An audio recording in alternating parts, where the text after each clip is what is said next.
Welcome back. Today is World Stroke Day, and it's just a day to raise awareness and share potentially life-saving knowledge like how to know the signs of a stroke and how to take action.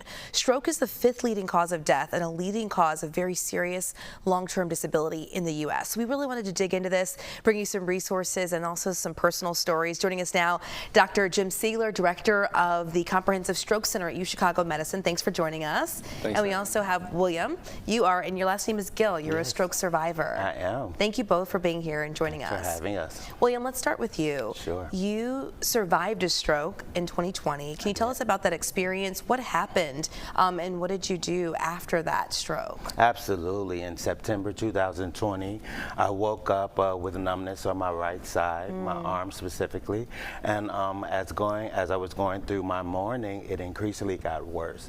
Traveled to my leg, dizziness, so I immediately rushed myself to the hospital, where they determined that my blood pressure was 200/110. Wow. And then they immediately diagnosed that I was having a stroke. Wow. So after that, I went through extensive rehab, 3 weeks to be exact, and then 3 weeks inpatient. And the nice doctors and nurses got me to where I am today. So I'm back to teaching, back to being the artistic director of the Joe Hall Dancers and Center, and I'm excited and blessed that the journey did what it did. Yeah, what a blessing to be here to tell that story and just to share and raise awareness. Really quickly, you also during that recovery had to relearn how to walk and talk. I mean, what was that like? Absolutely. So again, the right side, it was really physical in terms of me learning how to write and walk. Cognitively, I wasn't affected as much. Okay. So my speech wasn't affected, but I really had to learn how to walk and talk again. And I think they attributed to me being a dancer, and so it was like it aided in that recovery. Amazing. Absolutely. Again, I'm just so glad you're here to tell the story Thank with you. us. I Dr. am. Siegler, let's talk about some of the really common signs of a stroke. What should people know as far as what to look out for? Because William woke up and felt something different.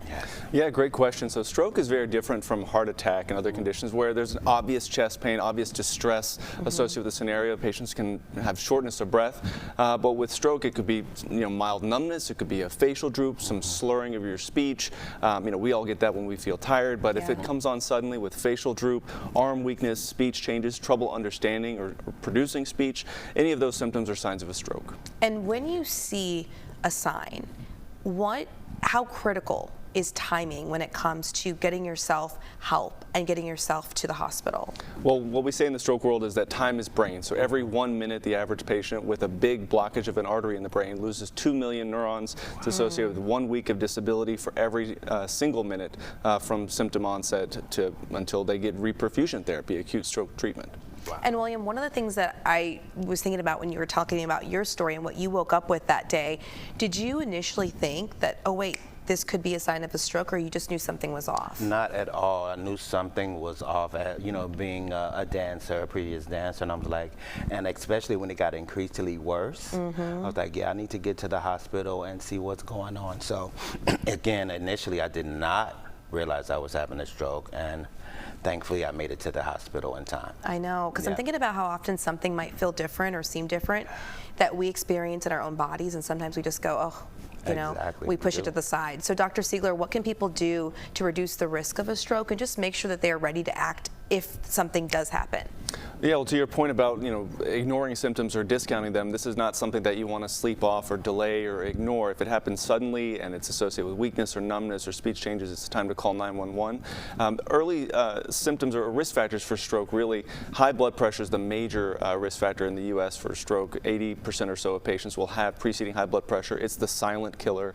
Patients don't know they have high blood pressure until they get checked by a primary care doctor. They don't know that it's causing problems until they come in with a big stroke or a heart attack or an artery in their chest ruptures or their lungs fill with fluid. It can be very scary for these patients. So checking your blood pressure regularly, seeing your primary care doctor, eating well, a balanced diet, fruits and vegetables, those are all the things we recommend. All right, Dr. Jim Siegler from UChicago Medicine and also William Gill, stroke survivor. Thank you both for coming on the show and sharing this such important information.